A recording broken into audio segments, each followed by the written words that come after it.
오늘도 말씀을 전하는 이나 듣는 이에게 하나님의 은혜를 부어주시기를 소망합니다. 요즘 크리스퍼 놀란의 감독 영화인 오디세우스를 통해 오래된 한 이야기가 다시 사람들의 관심을 받고 있습니다. 이 이야기는 지금으로부터 약 3000년 전 호메로스가 전한 오디세이아를 바탕으로 합니다. 그 이야기의 주인공은 이타카의 왕 오디세우스입니다. 오디세우스는 그리스 연합군의 일원으로 트로이 전쟁에 참여합니다. 트로이 전쟁은 무려 10년 동안 계속되었습니다. 수많은 군사가 죽었고 그리스의 영웅들이 모두 전쟁터에서 사라졌습니다. 좀처럼 끝날 것 같지 않은 전쟁을 마침내 끝내는 데 결정적인 역할을 한 사람이 바로 오디세우스입니다. 우리가 잘 알고 있는 트로이 목마의 전략이 바로 그가 보여준 결과물입니다. 그리스 군대가 철수한 것처럼 꾸미고 거대한 목마를 남겨둡니다. 트로이 사람들은 그것을 전리품으로 생각하여 성 안으로 들여놓습니다. 그러나 그 목마 안에는 그리스 군사들이 숨어 있었습니다. 밤이 되자 트로이 목마 안에 있던 군사들이 성문을 열었고, 그래서 오랫동안 계속되었던 전쟁은 매듭을 짓습니다. 이를 계기로 오디세우스는 용맹한 전사이자 뛰어난 지략을 가진 영웅으로 명성을 얻게 됩니다. 그의 이름과 이야기는 사람들 사이에서 널리 전해지기 시작합니다. 그런데 전쟁은 끝났지만 그는 곧바로 집으로 돌아갈 수 없었습니다. 고향 이타카로 돌아가기 위해서 그는 오랜 시간 바다 위에서 떠돌아야 했습니다. 흥미로운 것은 그가 그렇게 고향에서 멀리 떨어져 있는 동안에도 오디세우스라는 이름은 사람들의 이야기에서 활발하게 퍼져 나간 것입니다. 사람들은 그의 이야기를 했고 음유 시인들은 트로이 전쟁의 영웅들을 노래했습니다. 그의 용맹과 지략은 이야기가 되었고 그의 이야기는 노래가 되어 사람들의 입을 통해 전해졌습니다. 오디세이아에는 아주 인상적인 장면이 하나 있습니다. 긴 방랑 가운데 오디세우스가 파이아케스 사람들의 땅에 머물 때의 일입니다. 그때 음유 시인 데모도코스가 노래를 부릅니다. 그가 부른 노래는 트로이 전쟁에 관한 것이었습니다. 그리고 그 노래 속에 바로 오디세우스 자신의 이야기가 등장합니다.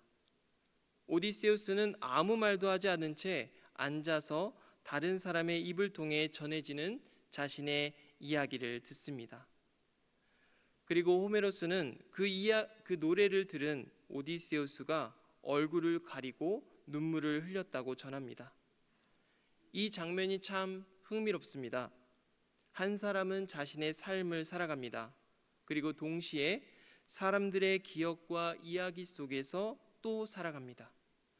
사람들은 그 사람이 누구인지를 이야기합니다. 어떤 사람은 좋게 이야기하고 어떤 사람은 다르게 평가합니다. 그리고 그런 이야기들을 모여 어느새 그 사람의 평판과 이미지가 됩니다. 오늘 우리가 읽은 말씀에도 한 사람을 둘러싼 수많은 이야기가 등장합니다. 예수님께서 제자들과 함께 빌립보 가이사랴 지방에 이르셨을 때 갑자기 이런 질문을 하십니다. 사람들이 인자를 누구라 하느냐? 예수님의 질문에 제자들은 사람들이 예수님에 대해 어떻게 이야기하고 있는지 전합니다. 더러는 세례 요한, 더러는 엘리야, 어떤 이는 예레미야나 선지자 중 하나라 이야기합니다. 사람들이 이런 이름들을 떠올리는 데는 이유가 있습니다. 세례 요한은 사람들에게 회개를 촉구하며 하나님의 말씀을 담대하게 선포했던 인물이었습니다. 예수님의 말씀에서도 사람들은 그와 같은 강한 예언자적 권위를 느꼈을 것입니다. 엘리야는 이스라엘의 신앙이 무너졌던 시대에 하나님의 능력을 드러내며 백성을 다시 하나님께로 돌이키려 했던 예언자였습니다. 더구나 당시에 말라기서의 말씀을 따라 엘리야가 다시 올 것이라는 기대도 있었습니다.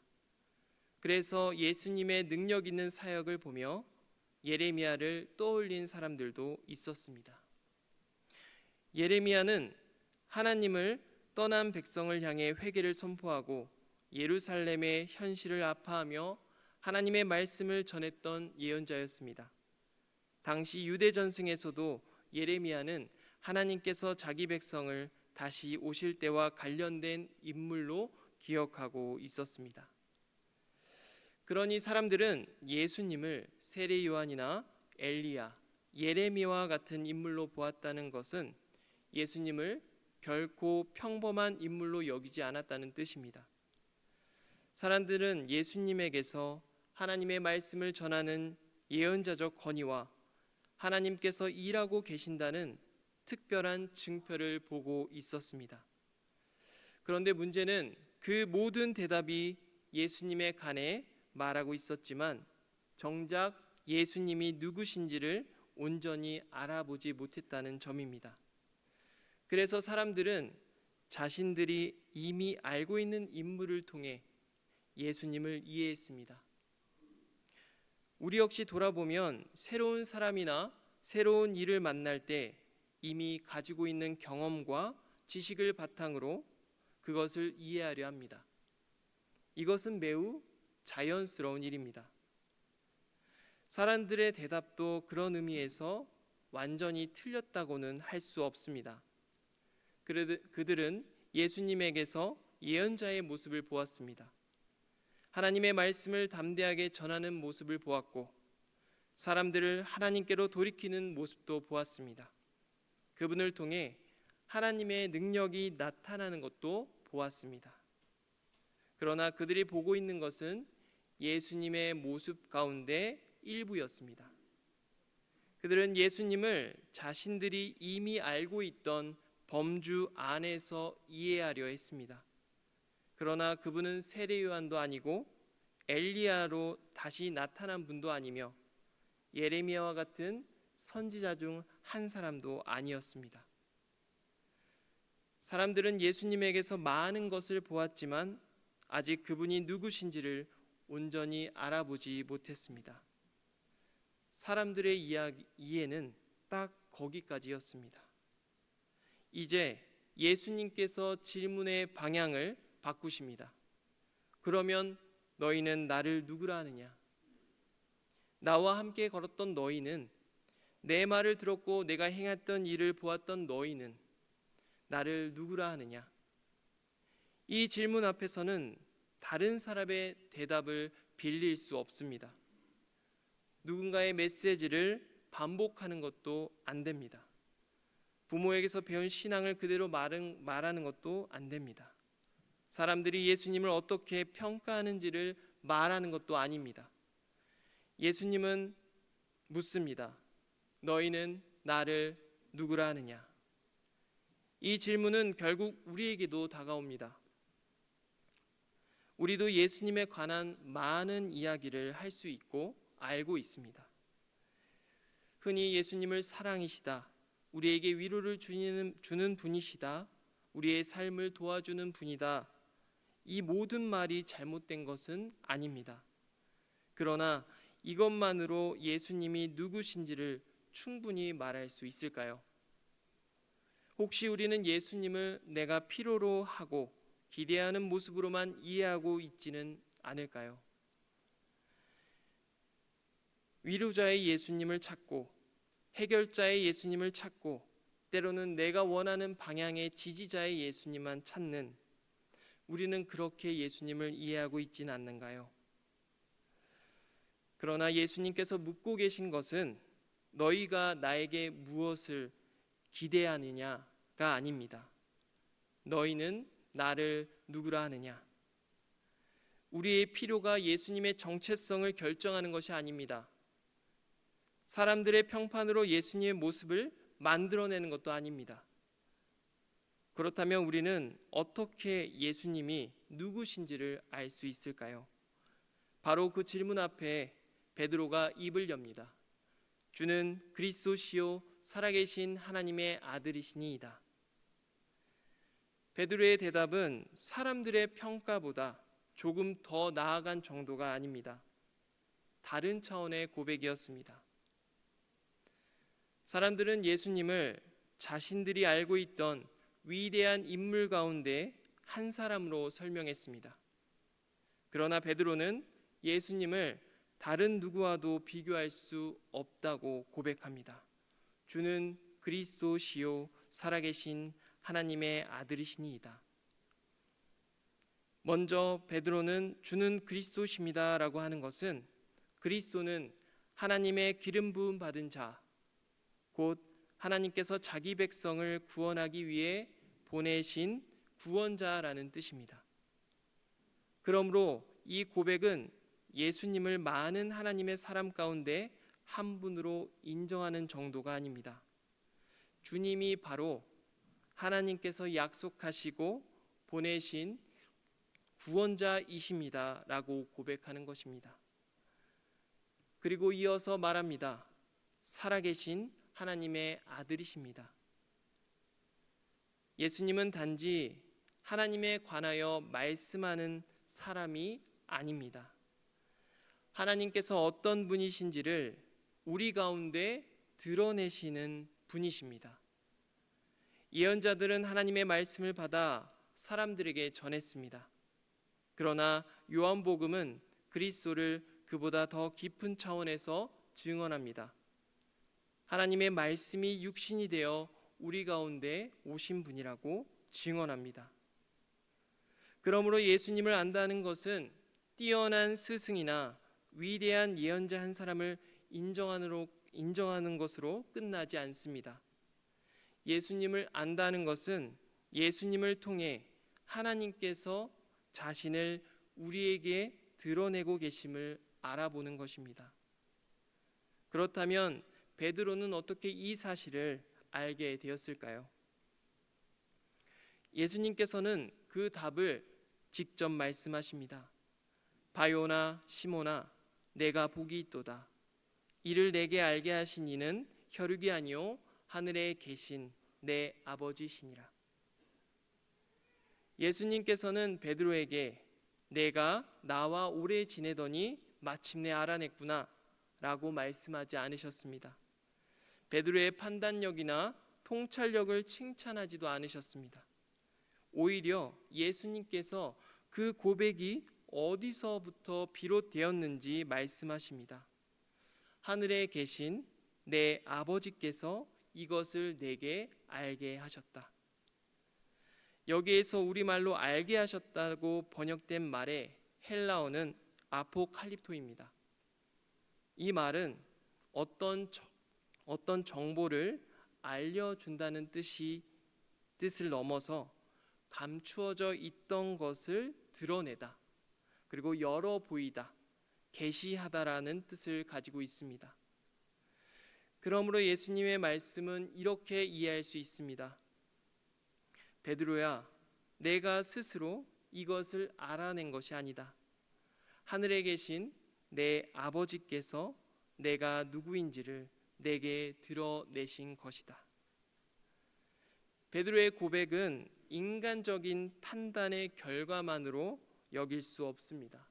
그리고 우리는 그것을 설명할 수 없습니다. 하나님께서 예수님이 누구신지를 베드로에게 열어 보여주신 사건입니다. 이것은 하나님께서 베드로에게 드러내신 진실입니다. 이것을 우리는 계시라고 합니다. 이 계시는 우리가 무엇을 만들어내거나 스스로 찾아내는 일이 아닙니다. 하나님께서 감추어져 있던 것을 열어 보이시는 일입니다. 베드로는 이미 예수님과 함께 걸었습니다. 그분의 말씀을 들었고 병든 사람을 고치는 모습을 보았으며 풍랑이 잠잠해지는 것을 경험했습니다. 예수님은 이미 그의 곁에 계셨습니다. 그러나 이제 하나님께서 베드로가 함께 걷고 있던 그분이 누구신지 드러내십니다. 이분이 그리스도이시다. 이분이 살아계신 하나님의 아들이시다. 사람들은 자신들이 이미 알고 있는 것으로 예수님을 설명했습니다. 그러나 베드로는 하나님께서 드러내신 예수님을 고백했습니다. 이것이 사람들과 그리고 그 평판과 이미지와 다른 베드로의 고백 사이의 결정적인 차이입니다. 믿음은 우리가 하나님을 찾아낸 데서 시작하는 것이 아닙니다. 하나님께서 먼저 자신을 드러내시고 우리가 그 드러내심에 응답하는 데서 시작합니다. 그런데 여기에서 한 가지 중요한 질문이 생깁니다. 베드로가 고백한 그리스도는 과연 어떤 그리스도일까요? 베드로의 고백은 분명 옳았습니다. 그러나 오늘 본문 말씀의 다음 절부터 예수님께서는 자신이 예루살렘으로 올라가 고난을 받고 죽임을 당하며 다시 살아나야 한다는 것을 제자들에게 말씀하시기 시작합니다. 이제 예수님께서는 베드로가 고백한 그리스도가 어떤 분이신지를 직접 말씀하십니다. 마태복음 16장 21절의 말씀입니다. 이때부터 예수 그리스도께서 자기가 예루살렘에 올라가 장로들과 대제사장들과 서기관들에게 많은 고난을 받고 죽임을 당하고 제3일에 살아나야 할 것을 제자들에게 비로소 나타내시니, 여기에서 눈에 들어오는 표현이 있습니다. 이때로부터 그리고 비로소 나타내시니, 베드로가 고백한 바로 그때부터 예수님께서는 이제 그리스도가 어떤 길을 걸어가시는 분인지 제자들에게 말씀하기 시작합니다.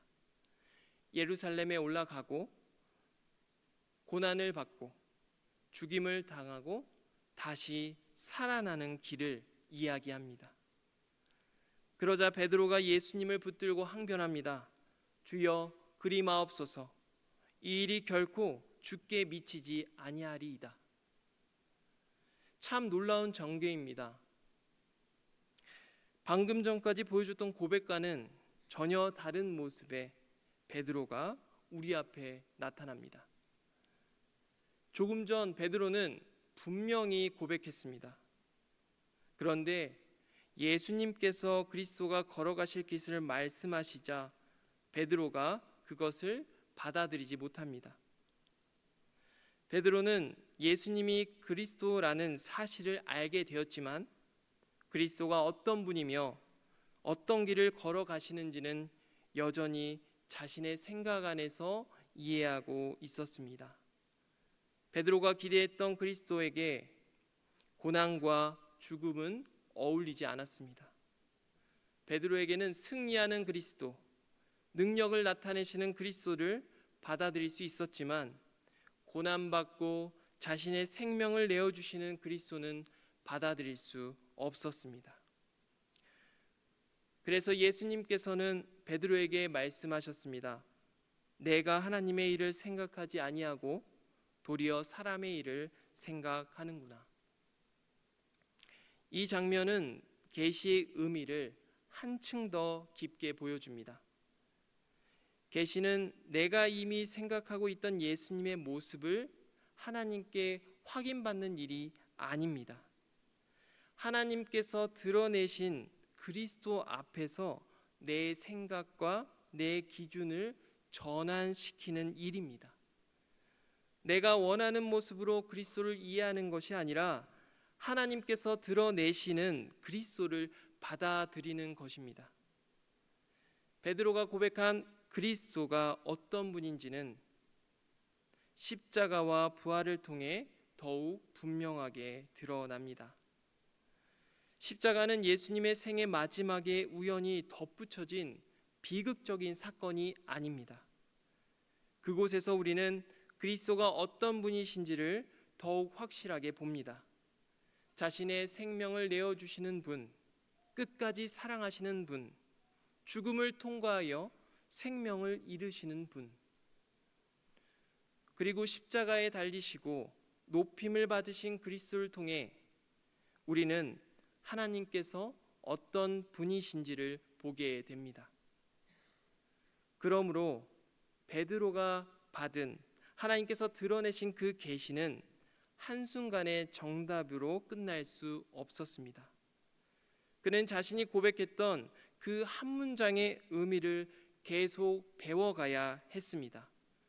주는 그리스도이십니다.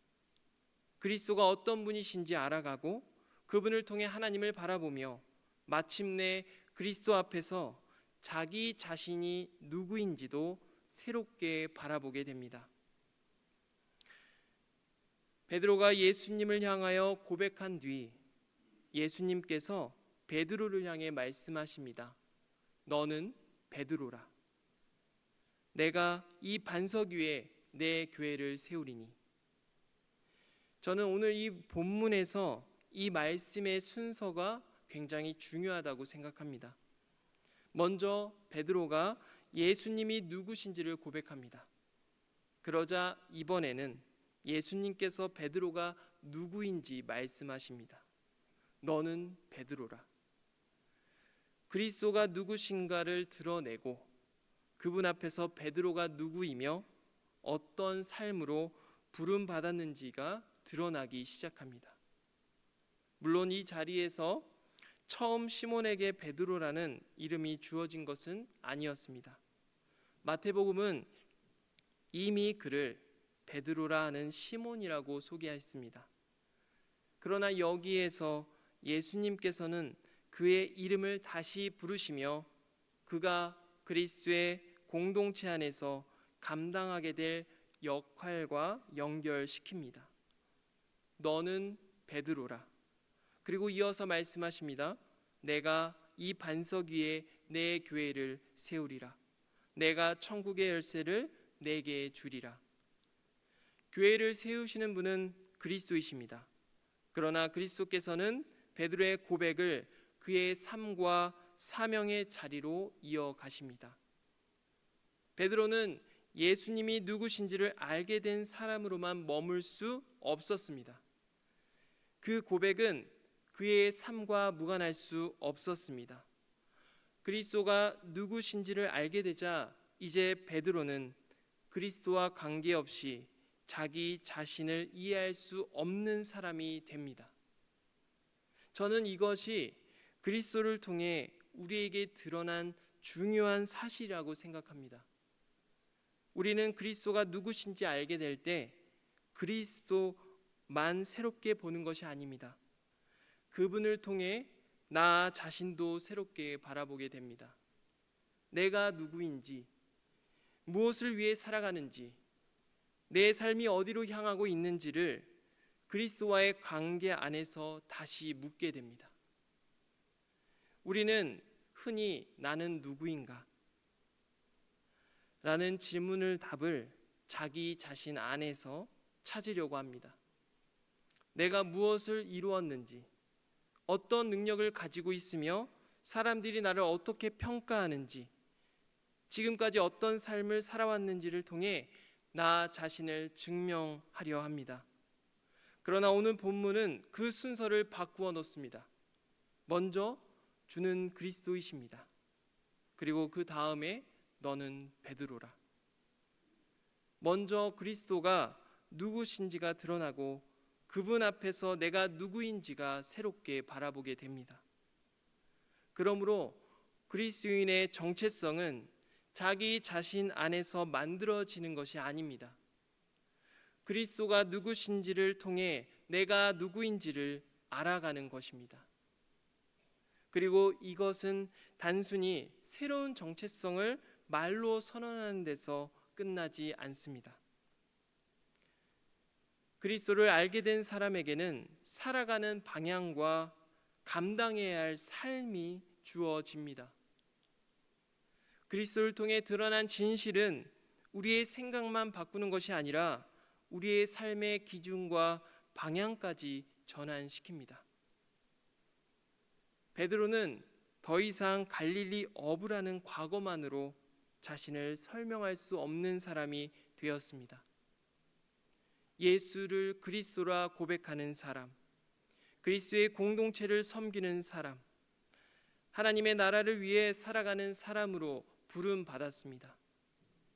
물론 이것이 베드로가 그 순간 온전한 사람이 되었다는 뜻이 아닙니다. 바로 다음 장면에서 그가 그리스도께서 걸어가실 고난의 길을 받아들이지 못합니다. 그러므로 베드로는 자신이 고백한 그리스도를 계속해서 알아가야 했습니다. 그리고 그리스도를 알아가는 만큼 자신이 어떤 사람으로 살아가야 하는지도 배워가게 됩니다. 사랑하는 형제자매 여러분, 우리도 마찬가지입니다. 우리는 이미 예수님을 그리스도라고 고백합니다. 그러나 그 고백과 함께 우리의 삶도 계속해서 그리스도를 향해 전환되어야 합니다. 내가 그리스도를 내 삶에 맞추는 것이 아니라 내 삶이 그리스도께 맞추어 가는 것입니다. 그래서 오늘 말씀은 우리에게 다시 질문합니다. 그리스도를 고백한 당신은 누구입니까? 그리고 한 걸음 더 나아가서 묻습니다. 그리스도를 고백한 사람으로서 당신은 어떻게 살 것입니까? 그리스도가 누구신지를 알게 되는 것은 결국 그분 앞에 내가 누구이며 어떤 삶으로 부름을 받았는지 새롭게 발견하는 일입니다. 초대교회의 신학을 연구했던 존 베어는 흥미로운 이야기를 합니다. 그에게 십자가에 달리시고 부활하여 높임을 받으신 그리스도는 하나님이 누구신지, 인간이 누구인지, 그리고 성경을 어떻게 바라봐야 하는지를 새롭게 보게 하는 중심이라고 합니다. 십자가에 달리시고 부활하여 높임을 받으신 그리스도가 중심이 되어 하나님을 바라보고 나를 바라보고 성경을 바라보게 되는 중심이 된다는 거죠. 이런 관점에서 오늘 베드로의 고백을 다시 생각해 봅니다. 주는 그리스도시요 살아계신 하나님의 아들이십니다. 베드로는 이 순간 자신이 고백한 이 말의 의미가 자신의 삶을 어디까지 이끌어갈지 알지 못했습니다. 그는 곧 예수님께서 말씀하신 십자가의 길을 받아들이지 못했습니다. 그러나 이후 십자가에 달리시고 부활하신 그리스도를 만나면서 자신이 고백했던 그 한 문장의 의미를 다시 배워가기 시작합니다. 어쩌면 그리스도인의 삶도 이와 같을 것입니다. 우리는 예수님을 그리스도라고 고백합니다. 그러나 그 고백의 의미를 우리의 생애를 통해 계속 알아가야 합니다. 지나온 시간을 그리스도 안에서 다시 바라보고 오늘 우리가 살아가는 자리를 그리스도를 통해 바라보며 아직 오지 않은 미래도 높임을 받으신 그리스도를 향해 걸어갑니다. 우리는 지나온 시간을 돌아보며 이해하며 미래를 향해 살아갈 수 있습니다. 십자가와 부활을 지나고 나서 제자들은 자신들이 지나온 시간을 이전과 다르게 바라보게 되었습니다. 예수님과 함께 걸었던 시간, 그분께서 하셨던 말씀, 그들이 미처 이해하지 못했던 일들이 십자가와 부활을 지나면서 새롭게 보이기 시작했습니다. 그 깨달음은 그들을 과거에 머물지 않게 했습니다. 오히려 살아계신 그리스도를 바라보며 앞으로 걸어가게 했습니다. 그러므로 오늘 예수님의 질문은 단순히 우리에게 정답 하나를 요구하는 질문이 아닙니다. 너희는 나를 누구라 하느냐? 이 질문은 예수님에 관하여 무엇을 알고 있는지만을 묻는 것이 아닙니다. 그리스도를 알고 고백하는 우리가 지금 누구이며 어떤 삶을 살고 있는지를 함께 묻는 질문입니다. 예수님이 정말 그리스도이시라면 그 사실은 우리의 삶과 무관하지 않습니다. 십자가에 달리시고 높임을 받으신 그리스도를 통해 우리는 지나온 삶을 다시 바라보고 오늘의 삶을 새롭게 살아가며 앞으로의 걸어갈 길도 그분을 향해 바라보게 됩니다. 그러므로 오늘 우리에게 필요한 것은 사람들이 예수님을 어떻게 말하는지를 반복하는 데 머무는 것이 아닙니다. 하나님께서 우리에게 드러내신 그리스도를 바라보며 우리의 삶을 다시 그분 앞에 세우는 것입니다. 사랑하는 형제자매 여러분,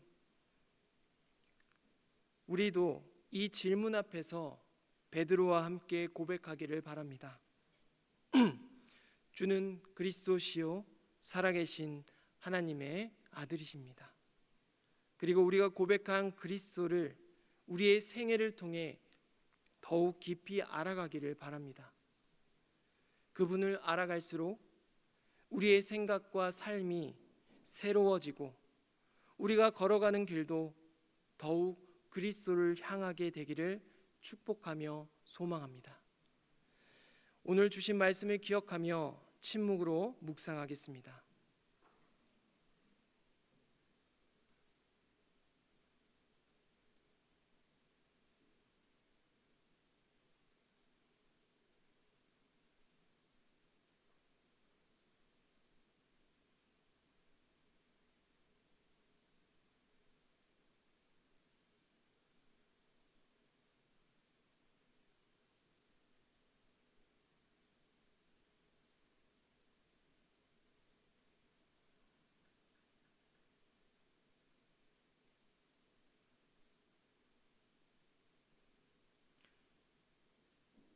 하나님 아버지, 주신 은혜에 감사드립니다.